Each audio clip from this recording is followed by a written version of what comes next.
প্রধানমন্ত্রী শেখ হাসিনা ২০৪০ সালের মধ্যে যে তামাক মুক্ত বাংলাদেশ করার প্রত্যয় ব্যক্ত করেছেন তা পূরণে সকলকে একযোগে কাজ করতে হবে বলে জানিয়েছেন স্বাস্থ্য ও পরিবার কল্যাণ মন্ত্রী ডাক্তার সামন্ত লিলশান। তামাক উৎপাদন থেকে সেবন পর্যন্ত প্রতিটা ক্ষেত্রেই পরিবেশ, জনস্বাস্থ্য ও অর্থনীতির ক্ষতি করে।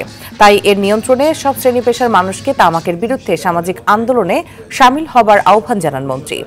সকালে রাজধানীর শাহবাগে বঙ্গমাতা বেগম ফজিলাতুন্নেসা মুজিব কনভেনশন হলে জাতীয় তামাক নিয়ন্ত্রণ সেল আয়োজিত বিশ্ব তামাক মুক্ত দিবসের আলোচনা সভায় স্বাস্থ্যমন্ত্রী এসব কথা বলেন।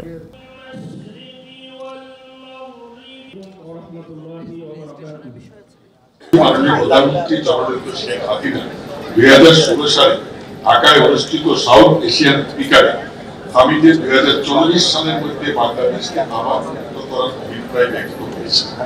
দেশকে 2040 সালের মধ্যে তামাক মুক্ত করা সম্ভব বলে আশাবাদী। তামাক নিয়ন্ত্রণ আইন সংশোধন প্রক্রিয়ায় আমরা সকল মন্ত্রণালয় বিভাগের সমর্থন চাই।